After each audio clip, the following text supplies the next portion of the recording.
right, everybody, welcome to another episode of the Michael Shermer Show. I'm your host, Michael Shermer. We're here live before a studio audience. If this is a studio at the Skeptics Conference, hey, here we go. Yay.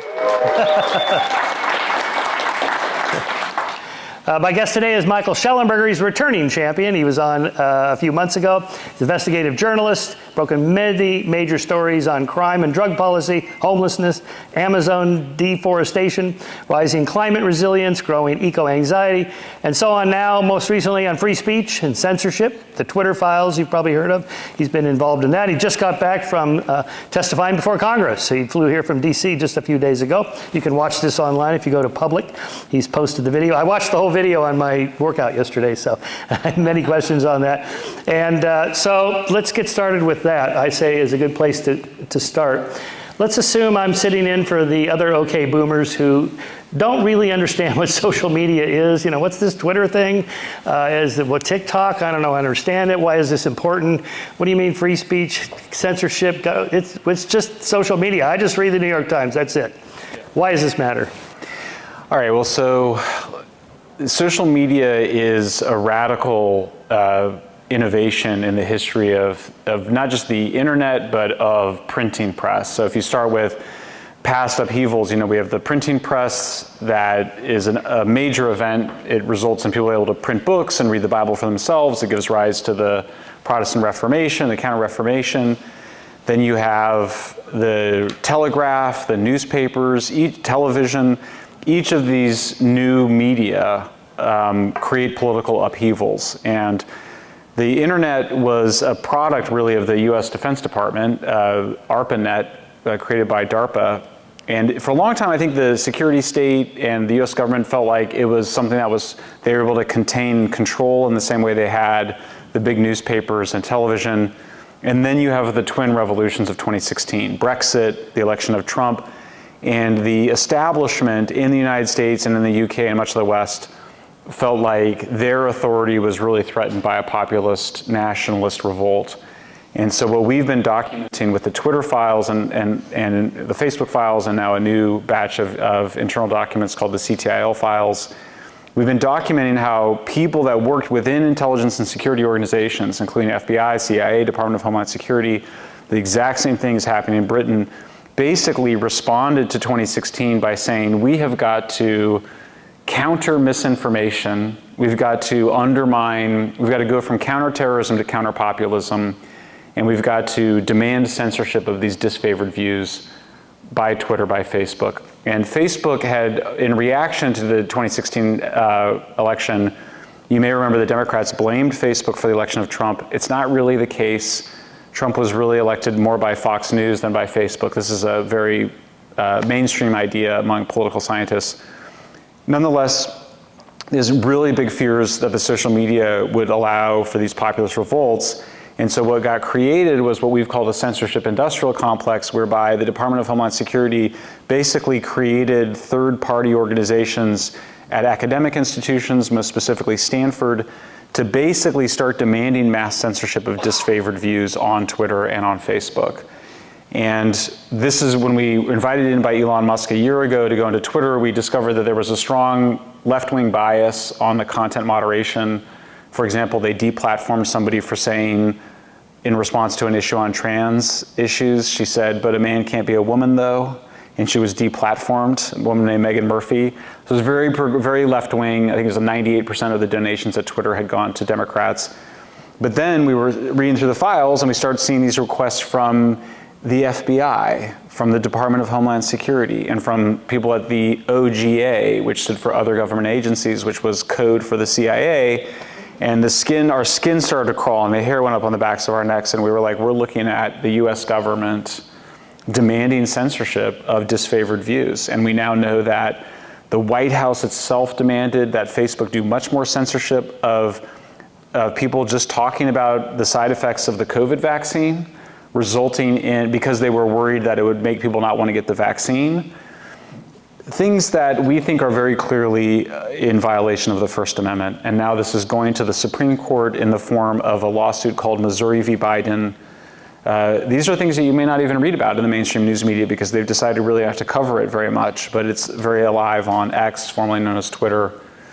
and on some YouTube channels and whatnot. So we're in the midst of an argument, which I think is now tending towards our side, which has been, should the government have any involvement in trying to stop so-called misinformation online or hate speech, which of course was talked about in the previous panel as a subjective issue. And that was what the hearing was about. It was about to what extent does this censorship exist, and to what extent do we think it's necessary? Okay, let's unpack some of that. Let's go back to the 2016 election. The fear was that there was Russian interference, and then, well, maybe it was just the bots. So one question is, to what extent, when people see information online, does it really change their vote? Like, I read that Hillary's running this pedophile ring out of a pizzeria. I guess I better vote for Trump. Do they really do that? I mean, I think the way you ask the question, you have an idea, and I agree. And the evidence doesn't, I mean, it's very hard to change your mind about anything. And those of us that have changed our minds about stuff, particularly big things, we know that there's really high social consequences to change your minds. I've lost most of my progressive friends because I've changed my mind on some big issues. There's a lot of, and I had financial problems, lost an institution, lost income, not something that you intuitively do in your mid-40s when you're already destitute from a divorce. So there's reasons why we don't change our minds, but there's just ego reasons. It feels bad, and so we seek to reinforce our views. We think it's dopamine enhancing to have your views enforced, your views reinforced. It's dopamine depleting to be wrong, and particularly to have a public commitment for something and then to change your mind. It's very uncomfortable. So it's very hard for people to change their minds, and so you're absolutely right. Now, if I were to take one of the cases I worked on, which was the Hunter Biden laptop, New York Post reports in mid-October 2020 that they have Hunter Biden's laptop and that it shows a vast influence peddling scheme by the Biden family. Hunter Biden gets paid by somebody, and then he tries to get his dad to change policy in some way or another. A large laptop full of a lot of information. It comes out, Twitter censors it, Facebook censors it, and I think a couple dozen former CIA directors and others say that looks like a Russian hack and leak operation. I, being a good Democrat at the time, and most of my family and friends all believed that it was Russian disinformation, that there was something wrong with the laptop. Turns out there was nothing wrong with the laptop. It was Hunter Biden's laptop. He probably was drunk and it fell into his bathtub or pool. And there was actually two of them, and they were waterlogged. He brought them to a computer store. And we actually knew at the time that they were legitimate because we had Hunter Biden's receipt on the computer store saying he was dropping off his laptop, and you had an FBI subpoena for the laptops from December 2019. And so the censorship in that case was really part of a disinformation effort to convince people to not be concerned with or take seriously this large body of evidence that the Biden family was involved in an influence peddling scheme. So in that sense, I don't know that people, I think it prevented people that might have had some doubts about Biden and his level of corruption from considering it. So in that case, I do think it can have an impact. Yeah, because that would be a counterexample. What difference does it make if they censor the Hunter Biden laptop if people don't really change their mind? But sometimes they do. So it's maybe the undecided voters in the middle, those 20% that everybody's competing for. Right. Something like that. Okay. Just clarification, that was around October 20? I think it's October 14th. October 14th, right. And wasn't there something weird about the laptop somehow went from the computer store to Rudy Giuliani or something weird like that? Or what was? That was part of it. So I mean, that's pretty weird. Yeah. Well, it's not if you understand. I mean, they actually, yeah, I can see why you thought it seemed weird. The computer store owner had the laptop. He made a backup of the laptops into a hard drive. He then took the laptops to the FBI and he said, I think there's something suspicious about this. This, by the way, Hunter Biden had forgotten that he had done this because, he was on a full-on bender, smoking crack and drinking and hiring underage prostitutes. Not that there's anything wrong with that. There is something wrong with it. Just joking, there is something wrong with that. But he didn't remember, and so the computer store owner, who was a Republican, he was a Trump supporter, took the laptops to the FBI, which was actually in his right to do so because Hunter Biden had abandoned them there. And then the FBI didn't do anything with it, which itself was weird. And so I think it was like 6 or 7 months later, he took it to Rudy Giuliani. And Rudy Giuliani had indeed had some business dealings with Russians, and so that was, of course, then used.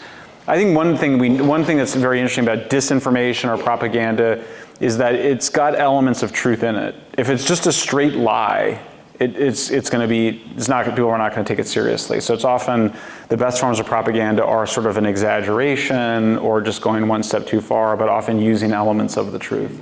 Yeah. Okay, so it was censored, sort of, but the New York Post published it, right? That's right. So we did hear about it.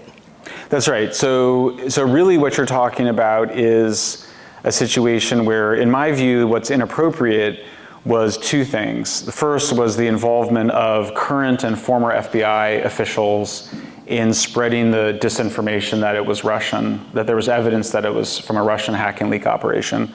And then the second was that Twitter and Facebook censored it. Now, it only did so briefly, but the censorship of it by Twitter was part of this, creating the sense that there was something wrong with the information. So the censorship was actually in service of the disinformation. And incidentally, and this is something I discovered when this is my Twitter files, is that the internal Twitter staff had evaluated the Hunter Biden laptop New York Post story and decided that it was fine, that it had not violated their terms of service. They did have something in the terms of service that said that we weren't going to allow hacked materials to be published, which I also think is wrong, because I think if you have if somebody gives you hacked materials and they're in the public interest, that you as a journalist should publish them. That's the Pentagon Papers principle. That's how we knew that the war in Vietnam was failing in 1969 when Daniel Ellsberg provided the Pentagon Papers to the Pentagon. To the New York Times. So Twitter evaluates it and they go, there's no evidence that this was hacked. And the reason they didn't think it was hacked is because they had the computer store repair owner's receipt and they had the FBI subpoena, which had been published in the New York Post. So they knew there was no evidence. It could have been hacked, but there was no evidence that it was. Evidence that it was just what it looked like, dropped off at the computer store by Hunter Biden. So the Twitter staff internally said, this is fine. But then there was internal pressure by the former general counsel to the FBI. He was the loudest voice inside Twitter saying, that's Russian disinformation. It looks like a Russian hack and leak operation. Based on nothing, literally based on nothing. I think that is a massive abuse of power by people that traditionally, when you talk to people that work in the intelligence services, traditionally, former intelligence operatives are supposed to go into kind of boring careers when they're truly retired. In other words, you're not supposed to be engaged in politics, you're not supposed to be involved because you want your law enforcement officers, whether they're the local cops or the federal cops, to stay out of politics, because that would be electoral interference. So, one of the accusations you heard, I listened to the entire testimony you posted on Public yesterday. There was a Democrat congresswoman who said, this is all right-wing moral panic talking points. This is not happening. What evidence do you have that it is happening? And I just remembered my thought. When you're going through the Twitter files, is there actually like an email from, so-and-so from the CIA, and it says CIA, and we're telling you, please do not, or you must not, or whatever they say, post the Hunter Biden laptop or something to that effect? What's the chain of causal activities? So there's a body of evidence. The first piece of evidence is that Mark Zuckerberg on Joe Rogan says that the FBI warned them specifically that there was a coming Russian hack and leak operation that would involve Hunter Biden. And they did that several weeks before. That's a pre-bunking. They called it pre-bunking. So we knew that already. Then we look in the Twitter files, and there was two things that occurred that were pretty amazing. The first is that we discovered that the Aspen Institute hosted what they call tabletop exercise, which was it's actually a word that comes from the intelligence and security communities. Tabletop exercise to workshop for reporters how to respond to a Russian hack and leak operation involving Hunter Biden. When I discovered this, and this occurred about 2 months before the New York Post story, there was a moment where I was like, what the hell is this? And then it was like, this is terrifying, because it read as though they knew that there was a Hunter Biden laptop that was going to come out. Now you could say, well, maybe they suspected that something would happen because, of course, Trump had been talking about Hunter Biden's dealings in Ukraine already. That was the reason, remember, he was impeached in January of that year. Or maybe you would say that the Democrats had been hacked and leaked by the Russians, John Podesta and the DNC in 2016, so maybe that was it. But I mean, guys, when you read these documents preparing for this tabletop exercise, it's really weird how similar it is to what actually would happen 2 months later.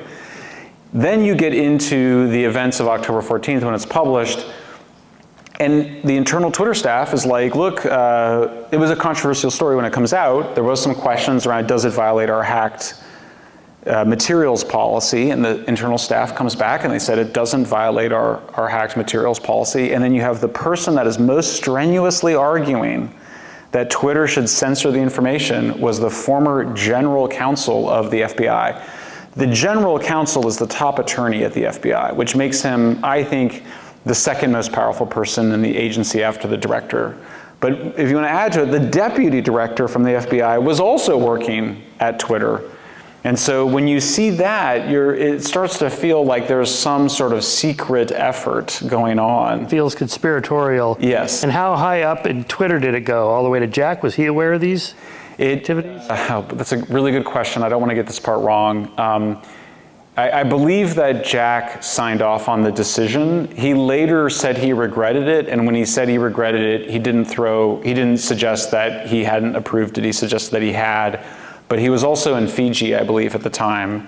And the internal Twitter staff kind of referred to Jack Dorsey. He's the founder and CEO of Twitter, but they kind of referred to him as the spirit animal of Twitter because he was off, doing whatever he was doing in Fiji, and it was really being run by his senior executives who were very, very progressive and very much Democrats. Yeah, okay, so Elon buys the company, and then you and Matt Taibbi and Barry Weiss get the call. I mean, it's just an astonishing story. What was it like to get a call from Elon Musk and meet the guy, and he goes, here, I want you to go through 100 million emails or whatever. I don't know. How did you, yeah. Well, the first thing is just to my own history, I'm not a big electric car fan, and I don't really like rockets. I don't really care about rockets. I think we've got problems on Earth. I'm not a big space person. In Apocalypse Never, my 2020 book, I open my chapter criticizing renewables by criticizing Elon Musk, just to give you a sense of what my relationship with Elon Musk was.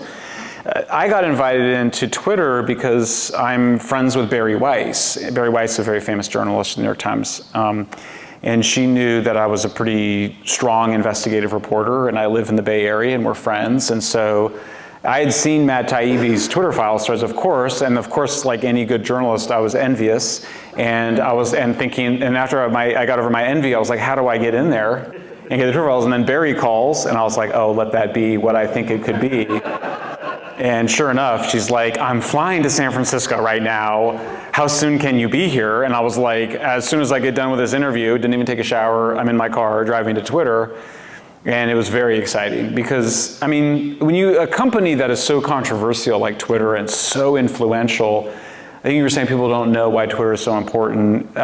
It's important to remember that, like, for Twitter we're the elite journalists, the elite opinion makers. It was kind of it's also rowdy and, whatever, but it's like and it's like 500 million people. It's much smaller than Facebook, but the density of people and the concentration and the speed of the conversation made it so influential.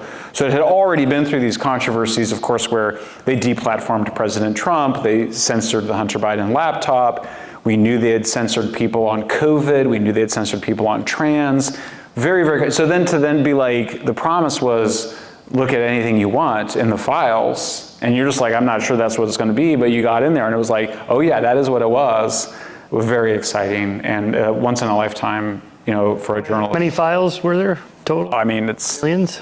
I don't know. I mean, you count all the messages, and it must be in the billions or something. I mean, it's, it's like thousands. It was, well, I guess it would be several. I mean, not tens of thousands, but a few thousand employees over whatever it was founded. When did it go live? 2007. So over 15 years. And then so it's just a huge amount of information.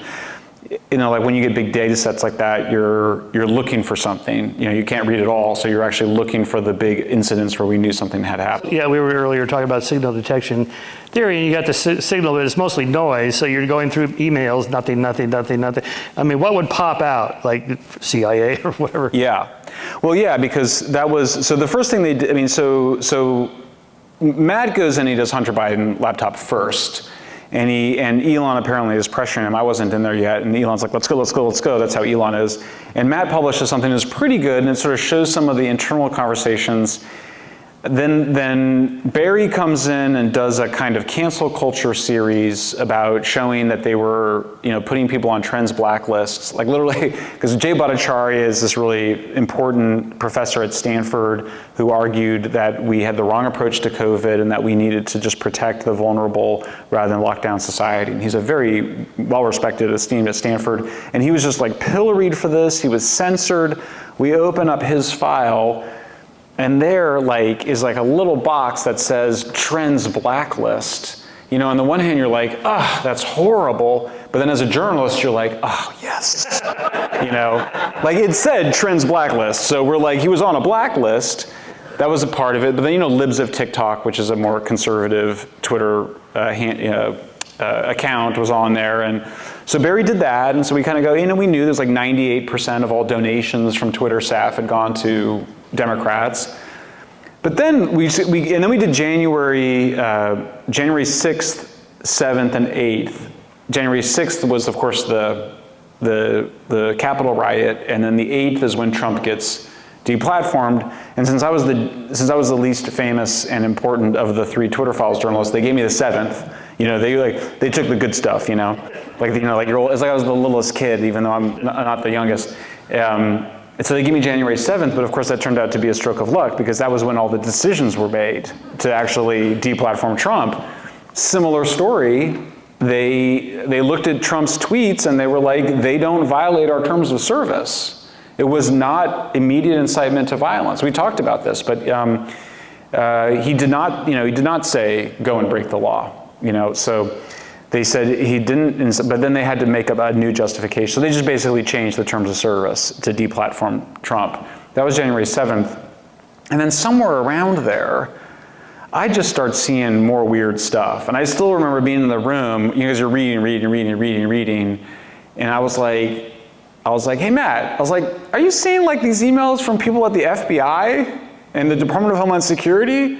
And he was like, yeah, Mike, a lot of federal government involvement, I was like, well, this doesn't seem right. I mean, I'm not a First Amendment expert, but federal government employees asking Twitter to censor stuff online doesn't seem consistent with what I know about the First Amendment.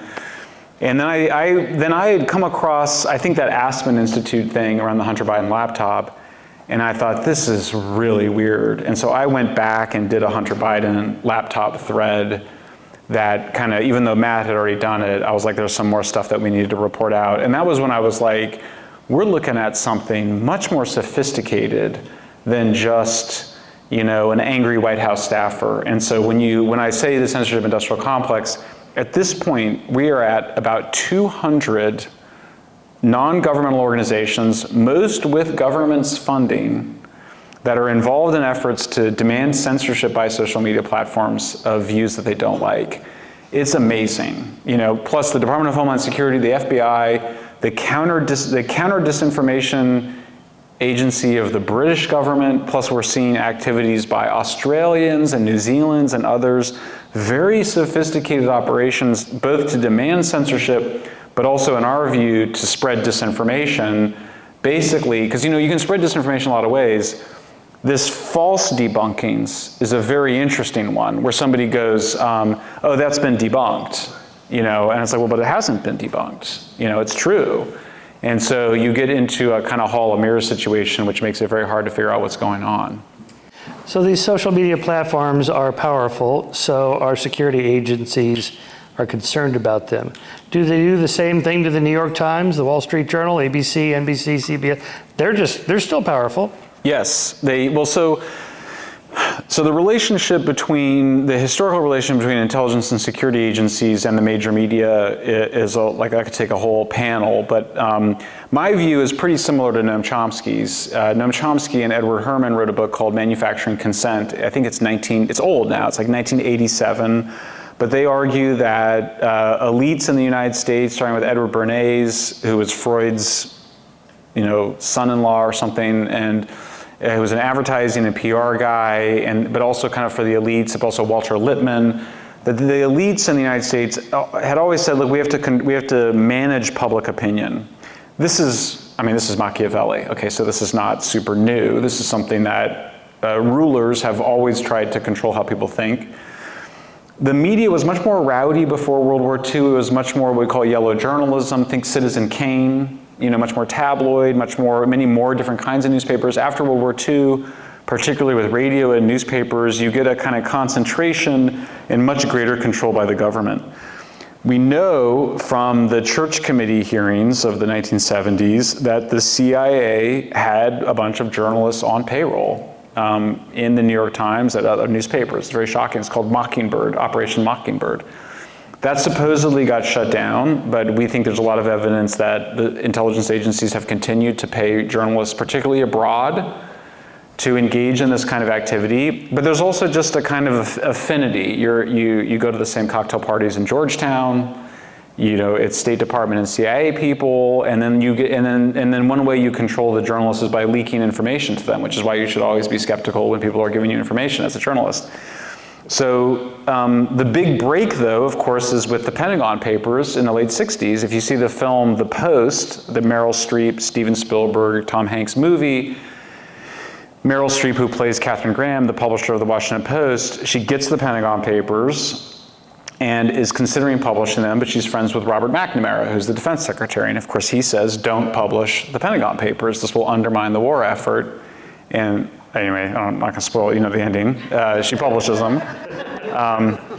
That was sort of the high point. And then if you read Batya Ungar-Sargon's history, which I highly recommend, it's one of the best, but also Ashley Rinsberg's, she wrote Bad News and he wrote The Gray Lady Winked. They both do this kind of history of the US media, including US intelligence and security services. They basically argue that journalism became a more elitist profession after Watergate, and that the Watergate made journalism kind of cool among elites. It had been a working class profession before that. You don't have to have a degree to be journalism. People don't know this. Like, there's no certificate. Like sometimes when we first testified in March, they were kind of like, well, you're so-called. What makes you a journalist? It's like, making you a journalist if you do journalism. Like, that's it. It's just there's no, test or something. But then it became much more elitist and much more, and then I think the idea, their argument has been that it became much cozier with the ruling establishment.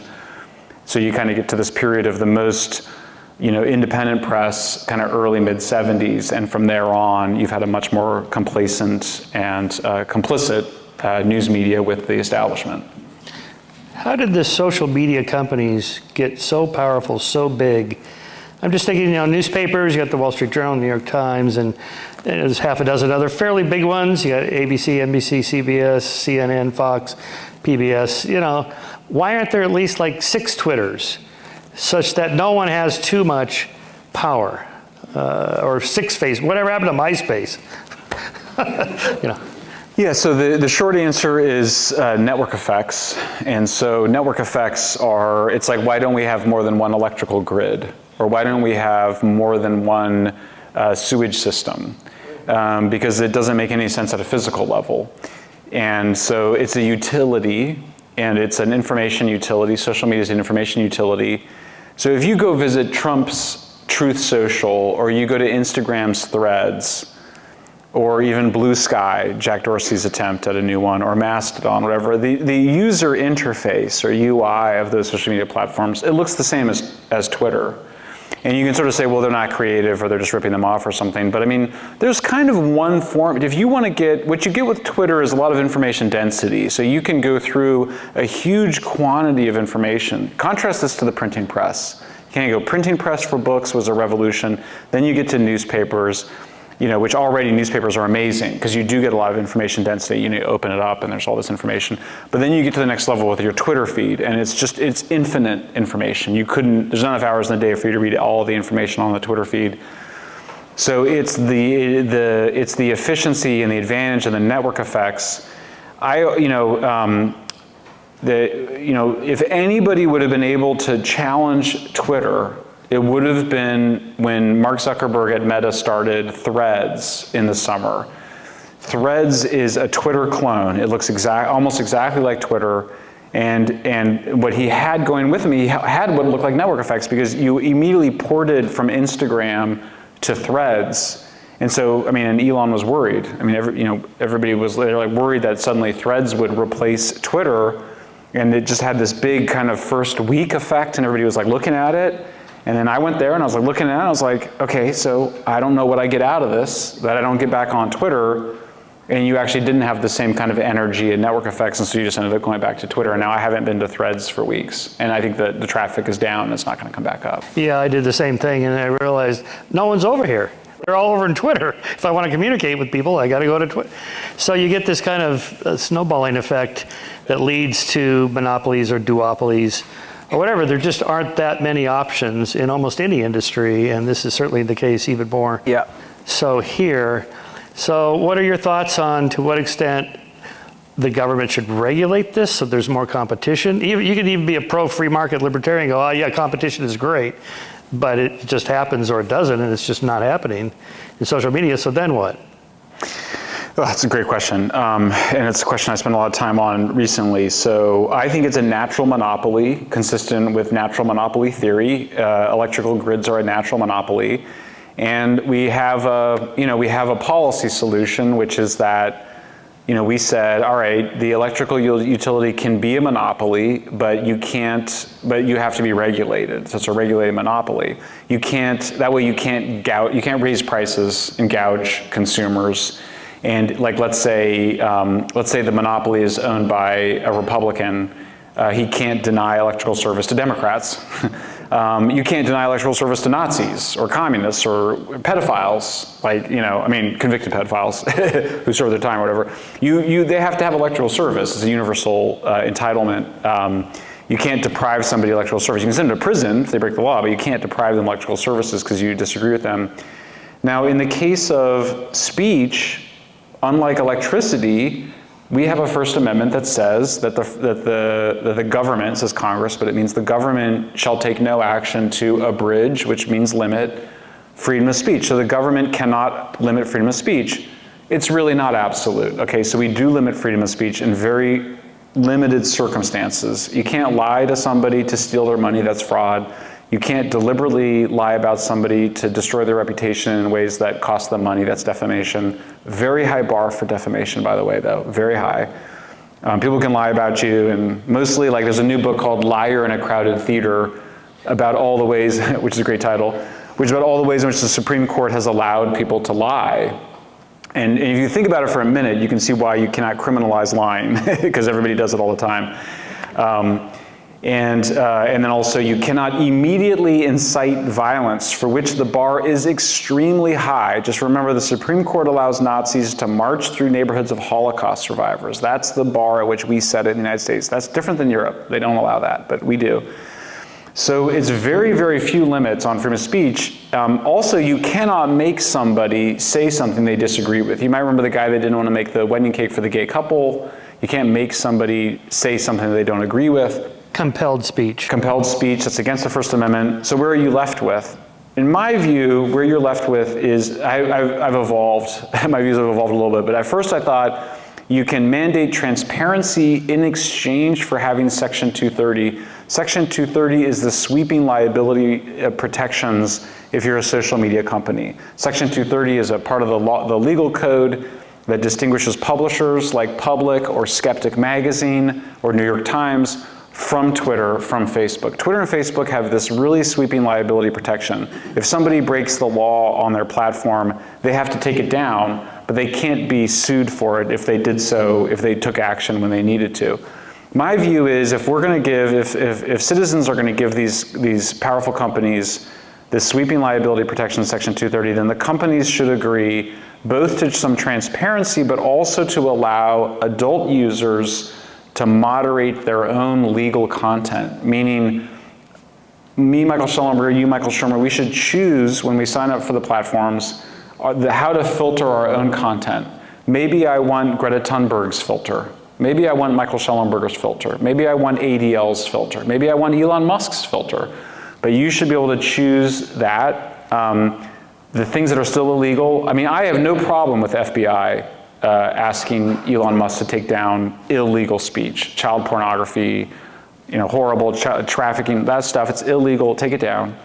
The government should not be involved at all in asking platforms to censor legal speech. And so I would say my order of priorities are now, they haven't changed, they've just grown. I want transparency, I want user control, adult user control of legal content moderation, and I want governments to either be prohibited from demanding censorship explicitly, or if they're going to request some, which I still think is a violation of the First Amendment, but if they're gonna ask platforms to take down information, that they have to do so publicly.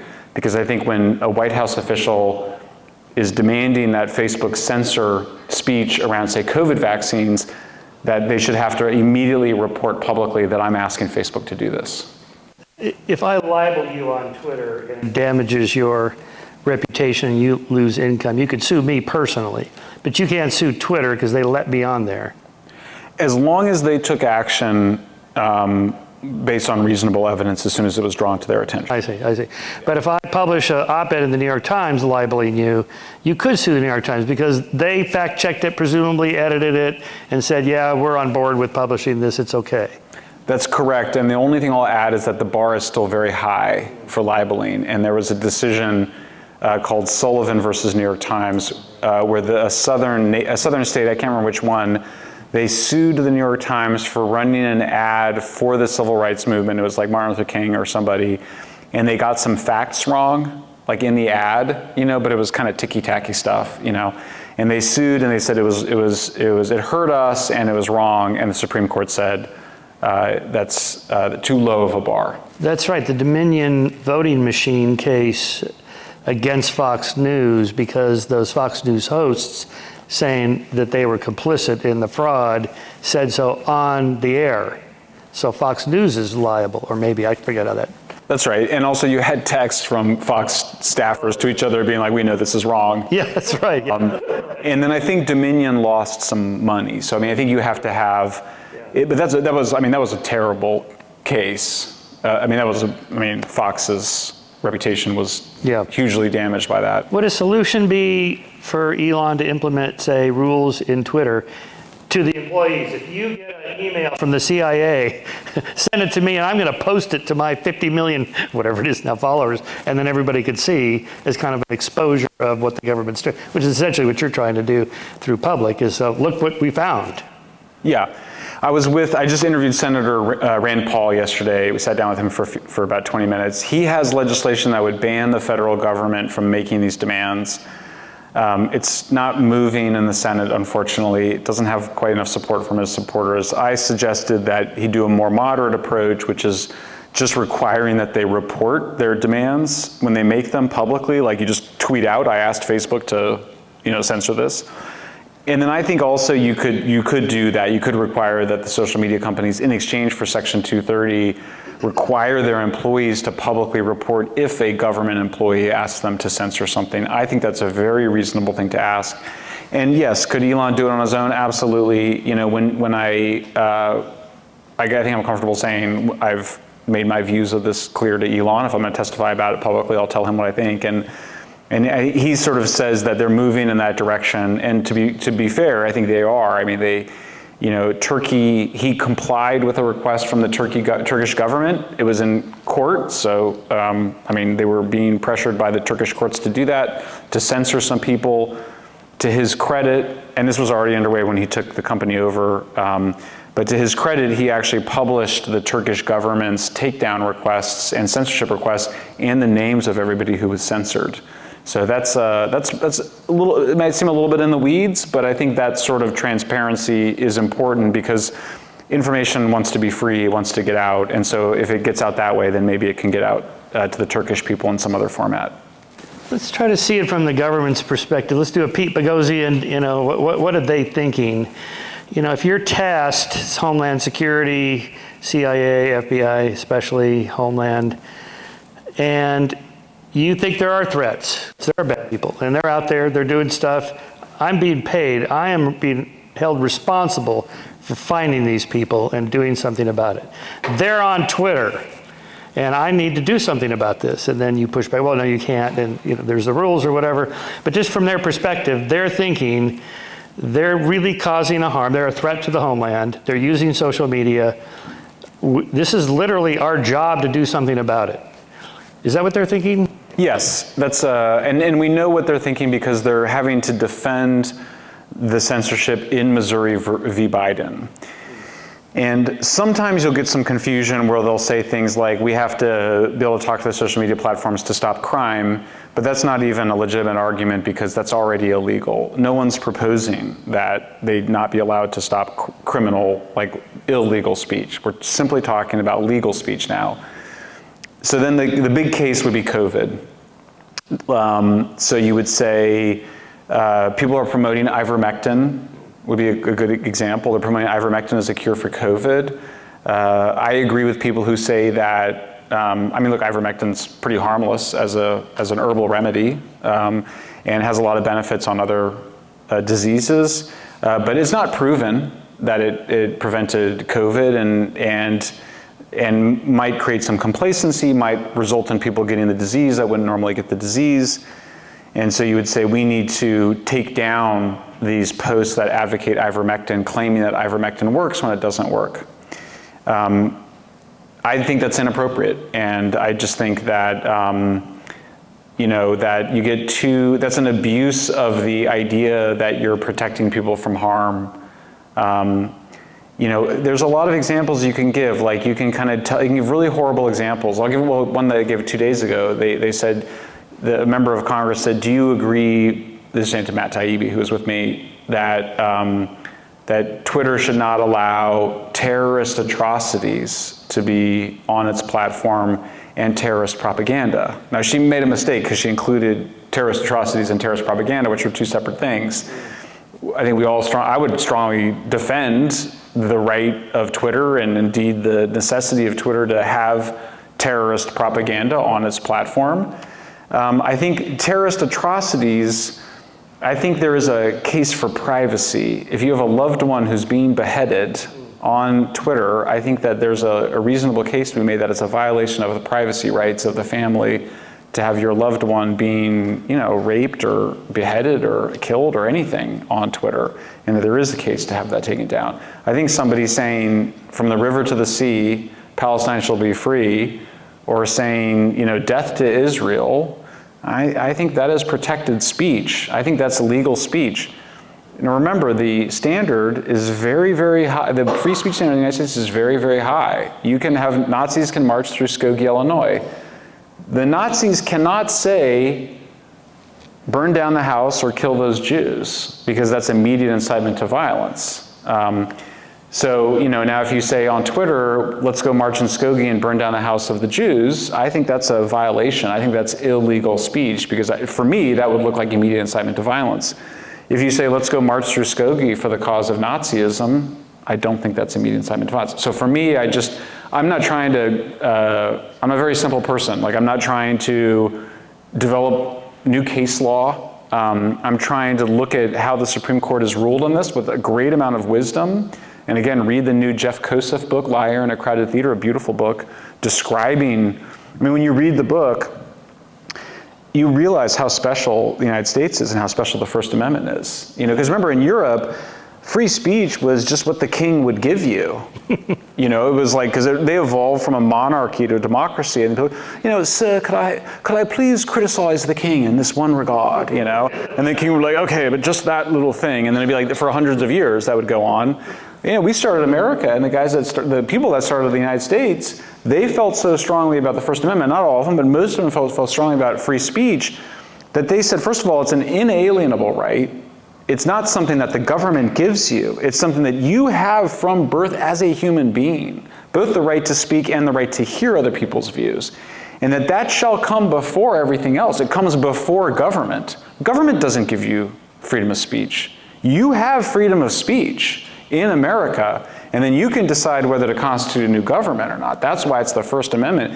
And notably, when you, like all these exceptions we've been describing to free speech, those are not in the First Amendment. Like, you read the First Amendment, it's a radical little amendment. Government shall take no action to limit freedom of speech. It's literally overstated. We have qualified the First Amendment over about 100, really since the early 20th century is when it started to get challenged. We have qualified the First Amendment as it's dealt with practical realities, but the document itself is very radical, and you read it and you're just like, this country is amazing, you know, and it's a check on the kind of bluntly on the woke snowflakes that want to censor people for saying things that hurt my feelings. You know, it's like saying, no, you don't get to make other people shut up because they make you feel bad. That you don't get to do that in the United States. Yeah, some of the censorship, like during COVID and other periods, there's a sense of elitism. Like, of course, I don't believe these bullshit conspiracy theories, but you know, the little people. We need to protect them from these dangerous sides. Why can't I hear Robert Malone on Rogan talking about myocarditis? I can look up what the problem is with his arguments. I mean, it'd be nice if Joe had somebody else sitting there, but you know, he doesn't always do that. He invites them. Sometimes they don't come on. It was the guy Hotez that he invited on to debate RFKJ for $100,000, and he turned it down. It's astonishing.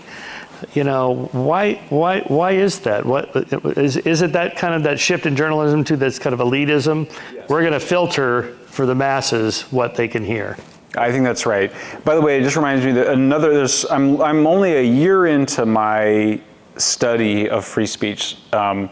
I'm really still learning a lot, but one of the most important reasons for free speech is that you want bad ideas expressed publicly. You want bad ideas expressed. Absolutely, you want them expressed so that you can attack them, so that you can debunk them. If you don't let people express their terrible ideas, there is the risk that they will continue to believe them. Yeah. And that includes racist ideas, that includes anti-Semitic ideas, it includes hateful ideas, you know, and there's we all know these stories of people that were full of hatred for some group, and over time, and you know, it always ends up with them marrying somebody, right? But you know, it's like you want people they get over their hatred by having interactions with other human beings, not by being shut down. That's the opposite of what works. So just a practical reason. Again, I'm an inalienable right. I think it's a human right. I defend it on principle, but there's also a practical reason for it. The paternalism, I mean, you said it. I mean, that's what we find all the time. And I mean, I run in very progressive liberal circles, families and friends. Absolutely, there's an idea that the masses can't be trusted with this. It's just what you said. I mean, it's amazing. But people will come out, they'll just say it, you know. Oh God, people could fall for it, you know. And oh well, I mean, like. Well, welcome to reality. People believe all sorts of crazy things. You think I think crazy things. You know, I think you think some crazy things, and here we are having it out. I mean, that's what you want, you know. And these issues were, by the way, this was all argued about under Hobbes and Locke hundreds of years ago. They already figured all this out. We're having to relearn these essential. I think our instincts are very primitive, very reptilian, very tribal. And that the commitment to freedom and free speech and free thought, it's very new, it's very prefrontal cortex. You know, it's the evolved part of the brain. It's not the dumb reptilian part of the brain. And in fact, I even found, because I interview people now, I do a little bit what Peter does, and I interview people in Ireland, I interview people in New York about free speech and these issues. And it makes it slowing people down a little bit. You know, because if you go, well, do you think we should stop this online hatred and censor? People go, oh yeah, no, absolutely, we should not allow that. And then you're like, okay, could you think of some, you know, how could that go wrong? And a few minutes, people start to think about it, and they become much more strongly supportive of free speech. Yeah, I liked when Trump was on Twitter at 3 a.m, because I want to know what he's thinking. because there's all those calls, for Jack to take him off, and it's like, but when Melania calls him in to the bedroom at 3 a.m. and he goes, no, I got one more tweet, I got to get out. It's like, I want to know what he's thinking, and that's always been my approach. The Holocaust deniers, creationists, just have your say, publish whatever you want. Tell me, what are your 10 best arguments? Here they are. Okay, I'm going to publish them in Skeptic, and then we'll have the rebuttals, and then everybody can see what it is. If you don't do that, then the outsiders say, oh, they must be onto something if they're censoring these people. And what is it I'm not being allowed to hear? So it has the opposite effect. Actually, what you said. It feeds conspiracy theories. Yeah, okay, so restrictions on speech, not from government, but just, there's this argument that we all self-censor. I don't walk around telling everybody what I think of them. You want to be polite, you want to be nice. I'll call you whatever name or pronoun you want privately. I don't want to offend people. I'm not going to use the N-word. There's certain things like that that we just do naturally. What's wrong with that? Oh, no, I mean, nothing's wrong with it. Everything's right about it. I mean, I think I'm a newcomer to civility. It's probably because I'm old. But I try now, when I travel a lot and you engage with a lot of people in the service sector, I always try to say hi. I try to look at them in human eyes in that little instant. Hi, how are you? How's your day going so far? It's good to meet you. I call people sir. Often, nice to meet you, sir. Thank you for picking me up. And my, Uber driver, good day to you. Everything's right about that. We need more of that. I would love to see a civil free speech culture. I mean, that's what we're after. Because I live in Berkeley, and there's a way in which, really on the radical left, because conservatives tend to be much more polite, there's always been a kind of rudeness. And so you're actually getting kind of the worst of both worlds, a kind of rudeness combined with a censorial culture. And I think it needs to go the other way. Let's try to maintain some civic virtues and values while also allowing for a really robust debate about big topics. Okay, before I turn it over to the audience, the lightning round. Okay, a couple of quick things. What is your sense, since you're old enough now, the difference between leftism, liberalism, and maybe illiberalism on that side, and then conservatives of the old school, Bob Dole, John McCain, just kind of classic conservatives of the Burkean type, versus the MAGA conservatives, or there's the rhinos, as the MAGA people call them, and then the whatever they are. Yep. What's happening here?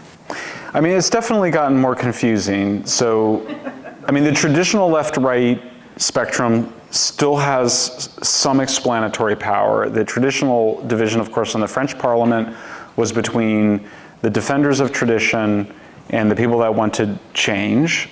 Really until 10 years ago, the people that wanted change, which was the left, were the guardians of free speech.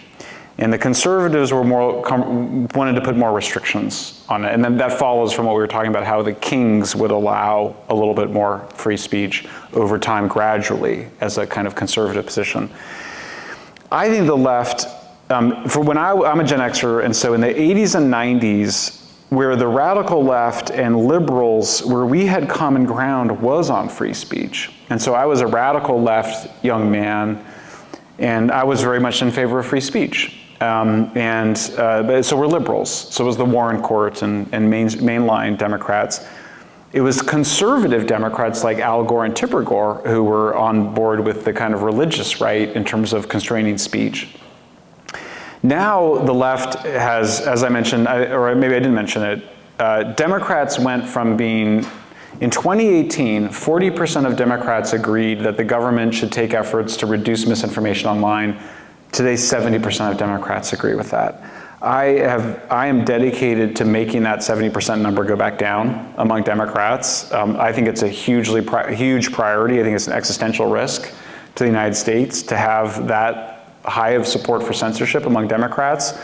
It's too high among Republicans too, but not nearly that high. I think it's around 35%. And so that, for me, is a big change. The ways in which the left and really, progressives and Democrats have become illiberal in their views on freedom of speech, and that the right, I think, almost strictly as a result of the persecution that they felt and the censorship they felt, have become more free speech. We saw some backsliding with it, with a number of Republicans and conservatives calling for censorship of pro-Hamas, pro-Palestinian voices.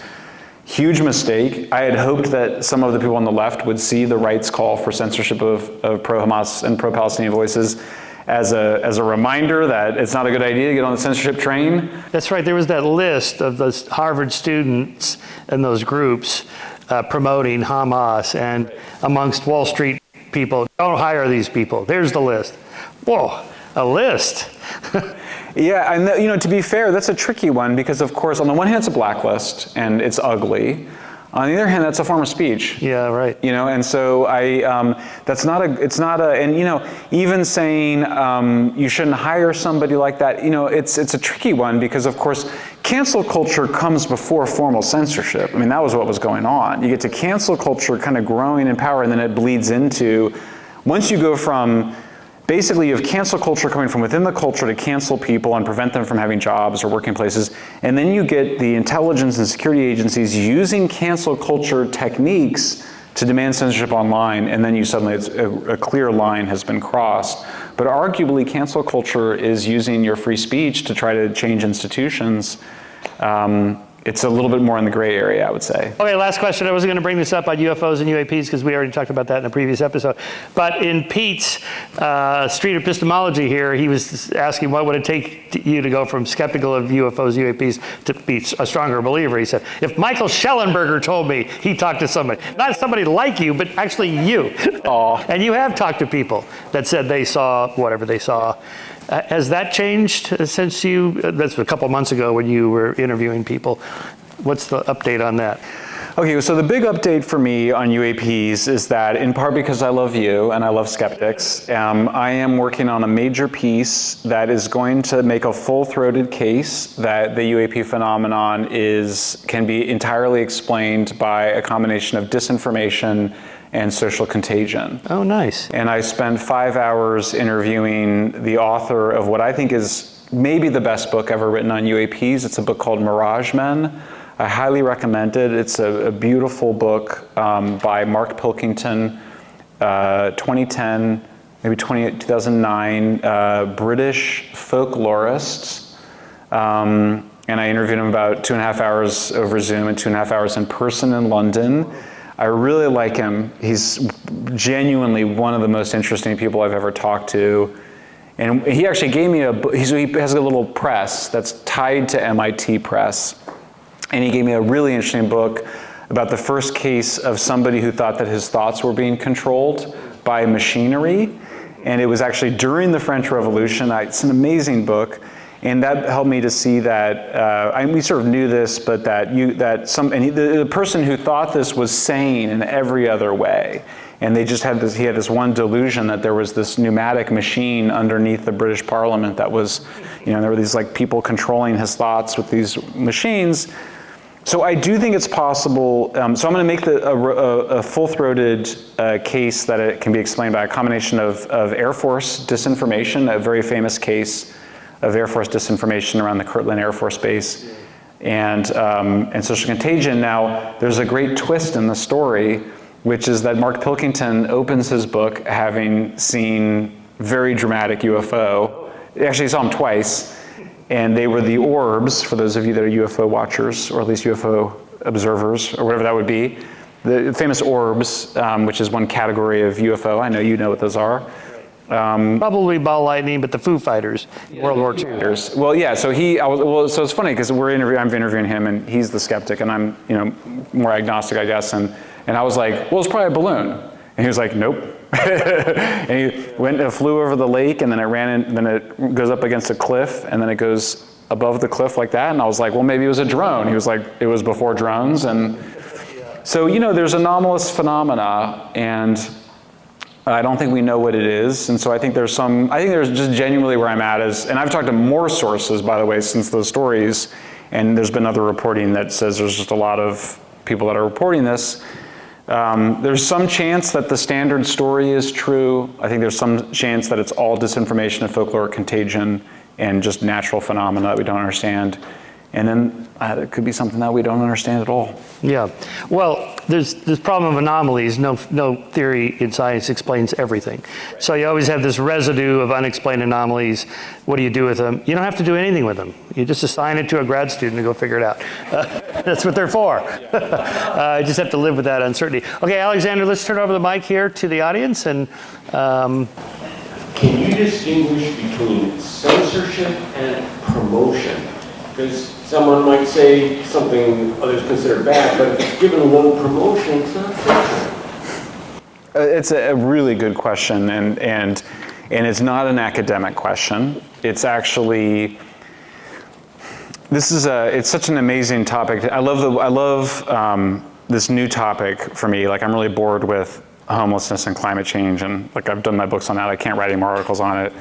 I love this topic because even my own thinking is challenged on it. And I learned from the people that I'm very critical of. So we just did a series of pieces called the CTIL files. And it's about an early censorship initiative by UK and US military and intelligence contractors. Some of them, not even former, one of them was working for the Navy at the time. And they introduced a framework that it includes censorship, but also includes psychological operations, disinformation, debanking. It's basically a counterterrorism manual that was adapted to counterpopulism in the United States. And they are not thinking about this. They don't think, like, if you're like waging an information war, let's say in Egypt around Arab Spring or something, or in Iraq, or fighting ISIS, they don't think about it as just censoring ISIS. They're thinking about delegitimizing ISIS. That's how you think about it, right? So you follow from Max Weber that states have a legitimate use of monopoly, a legitimate use of a monopoly of violence. And so you're actually, if you're attacking state power, which you're really trying to attack for Weber, but also for people like Gramsci or Machiavelli, is you're trying to attack the legitimacy of that state.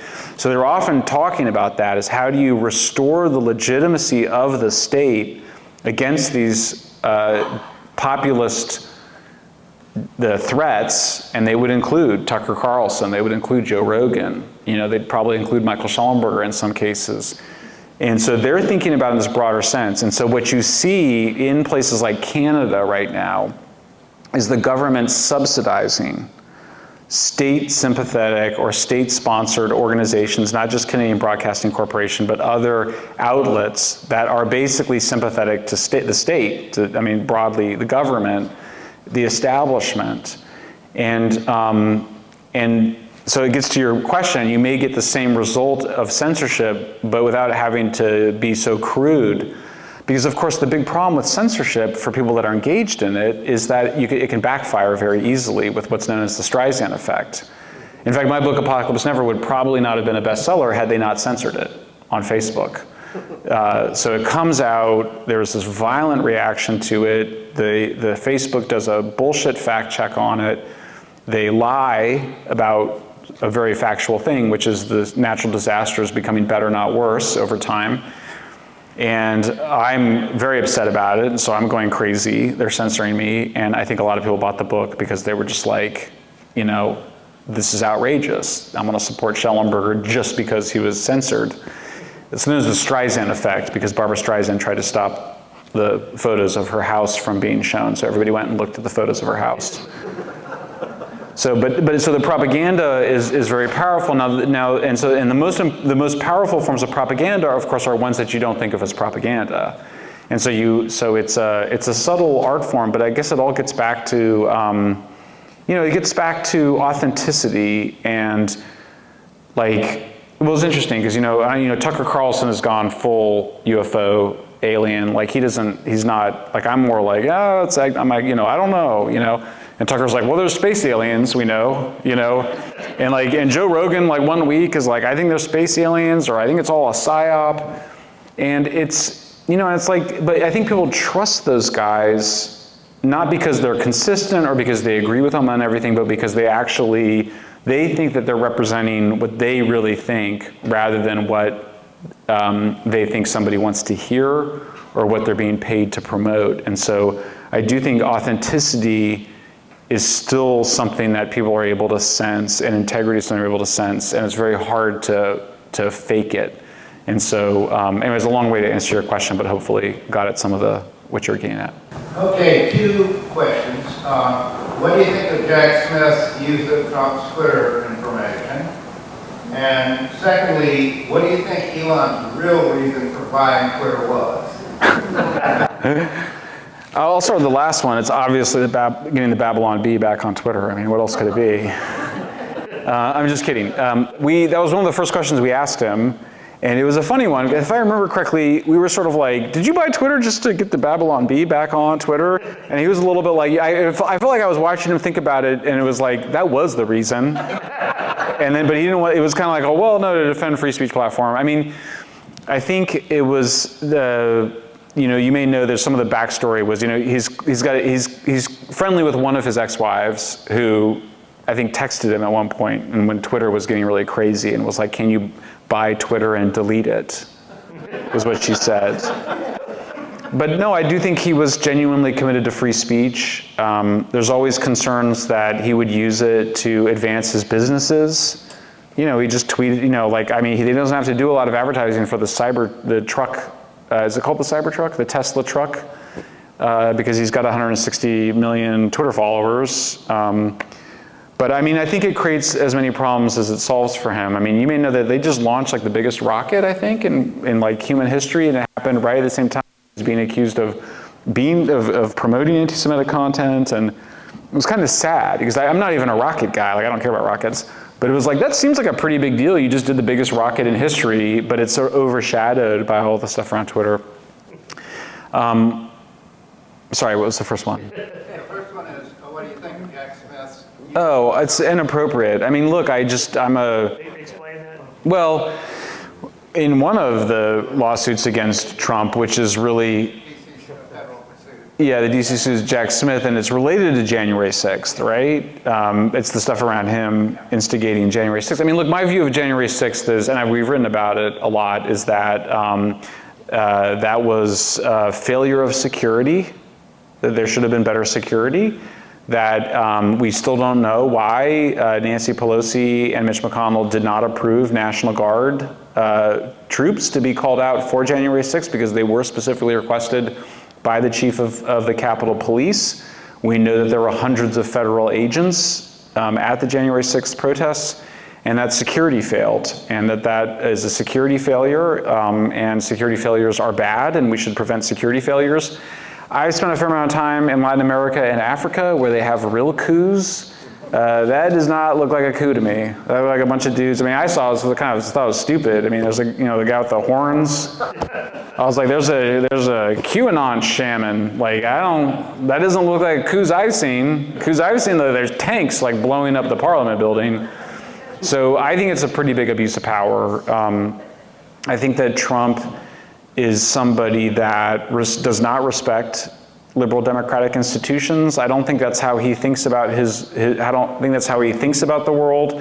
I think he thinks about the world like in business terms, which is I'm going to be as aggressive as possible in every situation, and that that I will encounter the limits to that. And I think that I think that the system was resilient to dealing with his anti-democratic urges, which I think I disagree with. But I think that prosecuting him for things he said is bad because it's a violation of the First Amendment, and that these efforts to, I think these are all politically motivated persecutions of Trump. I mean, I'm actually somewhat sympathetic to the idea that maybe Biden's abuse of the confidential records wasn't as bad as Trump's, because Trump always is kind of worse than everybody. We're pointing out that like Trump, like his election denialism was kind of worse than anybody's election denialism has ever been, but it's still like Stacey Abrams, the Georgia gubernatorial candidate, engaged in election denialism, and was his worse? Yeah, but of a degree, not of kind. And I go, look, if you start to undermine your system of law, equal justice under the law, and a politically neutral justice system in the name of preventing somebody from undermining that system, you've really lost the plot. And I think that these guys have really lost the plot, and it's obviously helped Trump to secure the Republican nomination, so it's backfired. But I think these are politically motivated persecutions. I want to apologize in advance for this question because you already said you're tired of talking about homeless.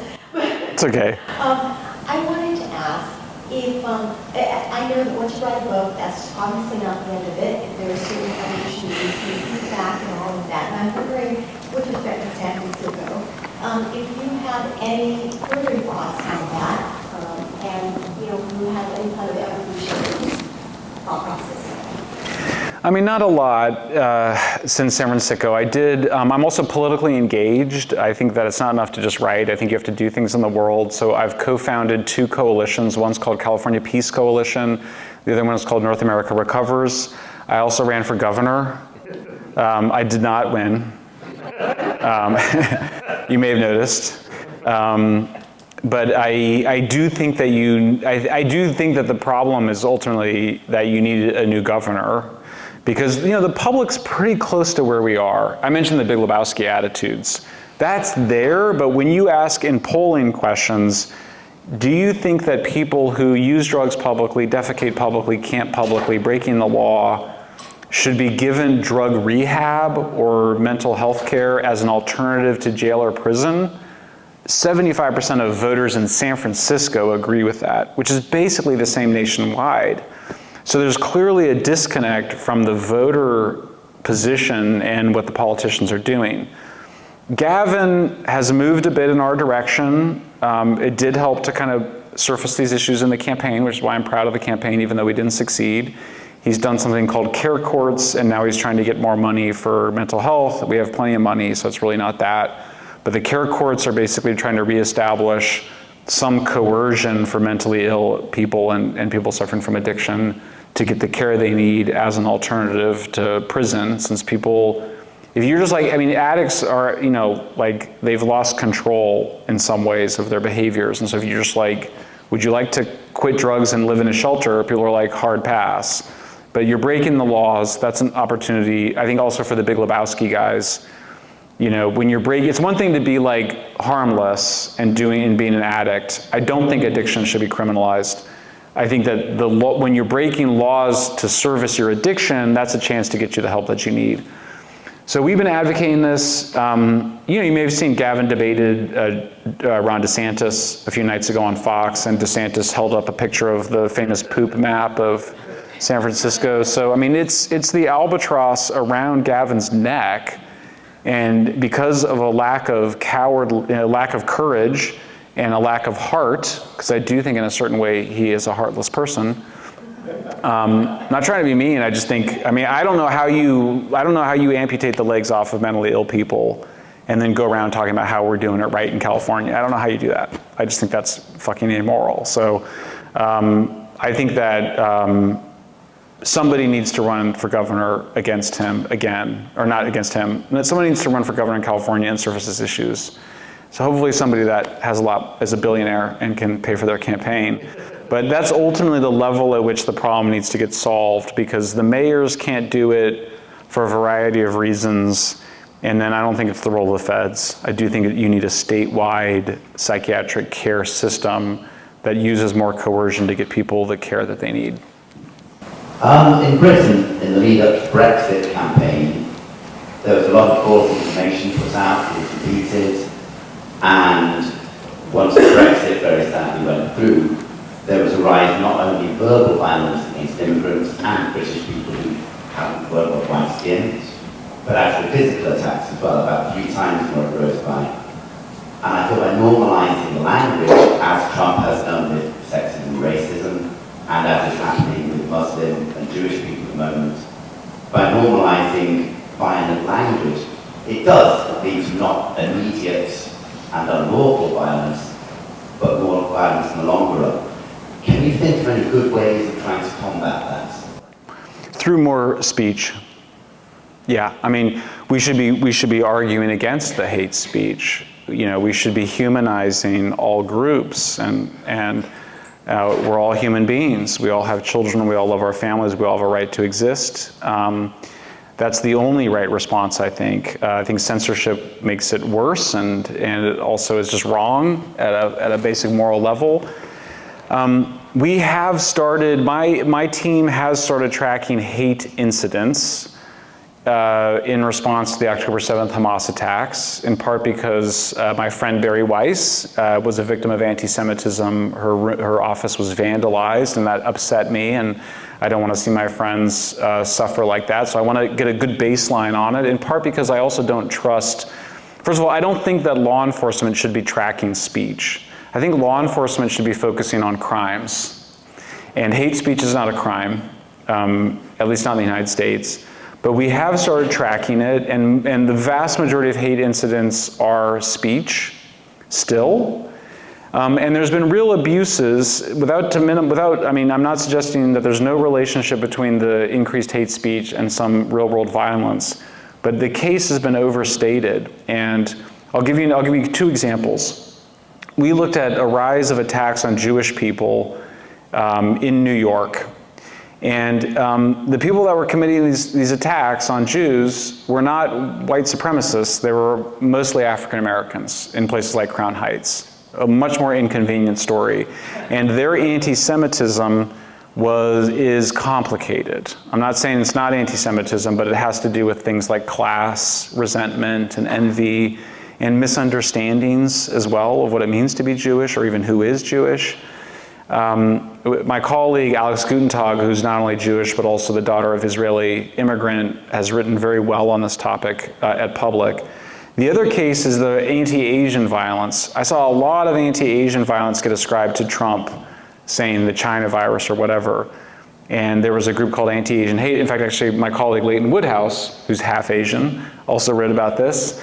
And some of it was like there was a lot of Asian. Like when we basically legalized shoplifting in California, there was a lot of violence against Asians, like in places like San Francisco.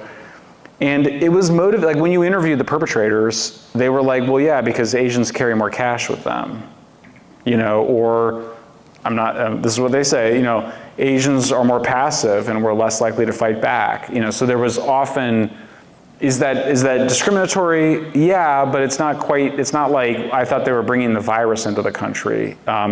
There's one famous video of a Chinese immigrant woman in San Francisco who had been assaulted by a homeless guy. And I remember, well, we didn't know he was homeless by the time, but they were like, oh, it's an anti-Asian assault, and it was being wrapped up in that story of this is because of Trump or whatever. And I just remember looking at the guy who was being arrested, and he was clearly a homeless drug addict out of his mind, and I was just like, I don't think that guy was watching Trump on television and then assaulting her because he thought that she brought COVID in. He wanted her money so he could support his drug habit. So I just think we should take care and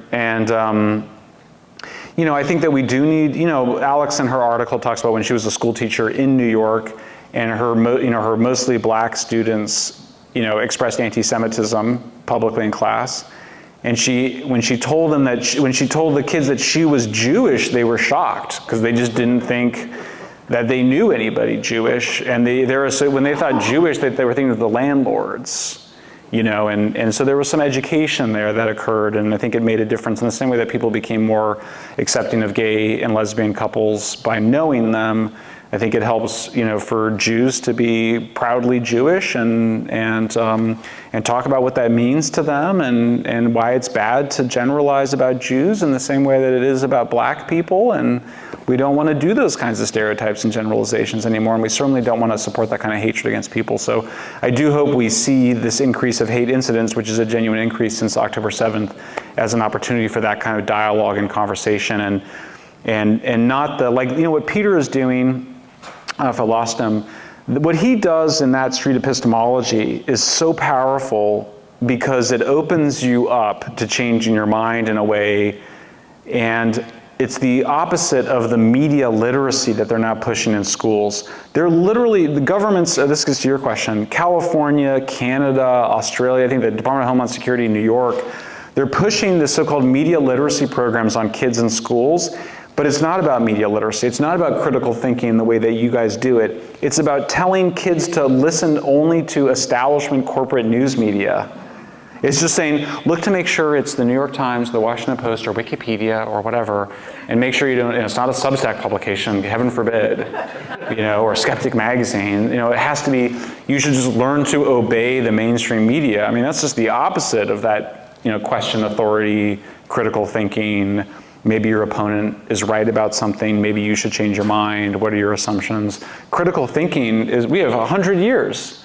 John Dewey, that's what it was. That's what the Lab School of Chicago was all about, was critical thinking. So hopefully we bring that back, and in ways that I think also make people more resilient against the kind of anti-Semitism, racism, and other forms of hatred. Hear, hear. All right, last question. The theme of this conference is truth, and how do we know it? In journalism, this seems to be a difficult problem at times. I'll tee this up with 2 examples, and then you just give me your thoughts on this. The first, we've all seen the videos of the Capitol insurrection, and the doors slamming in the cop's face, and the violence, the broken windows, and all that stuff. Okay, and those guys have been tried and convicted, served prison time. I watched Alexandra Pelosi's film, The Insurrectionist Next Door. You can see it on HBO. And these guys, yeah, we did this absolutely because I believed what the boss said. It was fraud. I was going to get in there and stop the steal and all that stuff. And I still believe it. Go Trump. It's like, wow, okay. So you see that. And then you see like Hannity and Tucker showing these videos of other protesters just walking down the hallway, high-fiving with the police. There's like a guide showing them where to go. And it's like, what am I looking at here? I mean, is there like 14 hours of footage and this side shows the horrible stuff and this side shows the... How do I think about that? I mean, how do you... Okay, second example, there's a new film out called The Fall of Minneapolis. Have you seen this yet? I haven't seen it, but I know about it. All right, so this is about the George Floyd story. So this is the other side of what really happened. All right, we all know what happened. Okay, so, and I've seen those videos. All right, so you start watching this, and it goes, here's the body camera footage. You can clearly see that Chauvin's knee is on his shoulder, not his neck. And that it's an optical illusion of the angle. It looks like the neck, but it's not the shoulder. Here's another angle. Oh yeah, that's right, it's the shoulder. So then I go back on YouTube, here's the video. Yeah, it's the shoulder, it's the neck. It's the shoulder, it's the neck. He's moving around, Chauvin's moving around. So you're seeing one from one source and this other. And then this film has an autopsy report. Here's the real autopsy report. The other autopsy report said he had no preconditions. He died of asphyxiation, pressure on the neck from the knee. The other autopsy report, they show it, Oh, no, he had all these preconditions, super high blood pressure, cardio issues, overweight, he had fentanyl, and on and on. It's like, okay, which autopsy, so the defense has their autopsy guy, and the prosecution has their autopsy guy. What is the truth about that? And it's just so frustrating. And then it's like, hey, who is this woman? She comes off as totally credible. Collins, I think, is her name. And it's like, look her up. Oh, she's a regular news journalist at this local station in Minneapolis. Okay, well, that's good. She's not there anymore. Huh, wonder why. Now she's with this conservative sort of right-wing media. Okay. All right, well, she has a book based on the film. Well, maybe I'll have her on the podcast. Let's see who the publisher is, one of the mainstream. No, self-published, like, okay. This is not... Husband is a police officer, right? And the husband is, the husband... Head of the union or something. Yeah, he's her husband's head of the union for the police.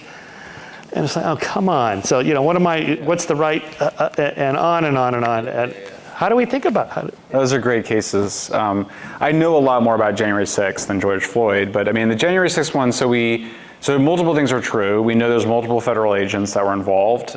We know that that Pelosi and McConnell did not approve of the National Guard troops, even though there was good reason to think that they needed them, including just the fact that the Capitol Police Chief asked for them. I think it's very suspicious. There were definitely rioters that were probably not feds, that were just jackasses rioting. I consider it a riot, not an insurrection, by the way. There's probably other instances where the cops are kind of like, all right, let's just try to have people in here peacefully and whatever. I mean, it's a hall of mirrors in some ways. But I think that the big point, though, is that it was a riot due to a lack of security and perhaps some instigation and a failure and maybe a deliberate withdrawing of security I think it would be good to have a 9/11 type bipartisan commission to get to the bottom of January 6th, because I do think people like my parents and my family, I mean, they just think it was like a coup. I mean, they think it was really like, and I just go, that's not what it was. And if it was a coup, I would have a different view of it. On the George Floyd one, I'm not sure. I mean, you know, listen to the police holds. You know, when they first started restricting these police holds, you would think, well, that's good because those police holds seem barbaric. Like, I would like to see, for example, the treatment of mentally ill people get rid of the use of restraints altogether. Because when people with schizophrenia describe being shackled, it's just a nightmare. I mean, it's already a nightmare to be schizophrenic, but whatever. Being shackled, whatever, all these holds are really bad. People, you know, they break things or people die and whatever. But now in California, they've restricted what the police can do so much that you end up with more violent situations. You can actually end up with more death because you're having to resort to using your gun rather than using a hold. So sometimes, you know, things seem obvious. Oh, we're going to be more humanitarian, but actually you have unintended consequences. I haven't studied the George Floyd material yet, though I pull back there again too, and I'm like, you know, first of all, did he need to, you know, was it absolutely necessary to make the intervention there? There is a liberal or progressive case that you have a problematic individual, but they might be high or they might be psychotic or whatever, and that might not be the best. They might be, you know, just that may not be the best time, and they may not be a threat to others, or they might be a threat and you do need to intervene. I mean, these are complicated things. We have a drug problem. It's just unbelievable. I mean, when I was in the 90s, and I worked on drug decriminalization in the 90s, in the year 2000, I believe it was 19,000 people died of drug overdoses and drug poisonings every year. This year it's 105,000 people. I mean, to put that number in perspective, on climate change, natural disasters that might be weather related kill between 300 to 500 people total in the United States every year. It's a joke. Like, nobody dies of natural disasters basically, and yet we're letting all these young people get hooked on fentanyl and meth and people's lives get lost to it. They need an intervention. George Floyd needed an intervention long before that time he was arrested. So, you know, you can get to the Rashomon kind of quality of those events, but I think you pull back a little bit and you get to some basics, and that's, I think the San Francisco case is like, there needed to be an intervention with George Floyd long beforehand. Michael Shellenberger, thank you so much for coming. Thank you, everybody. All right.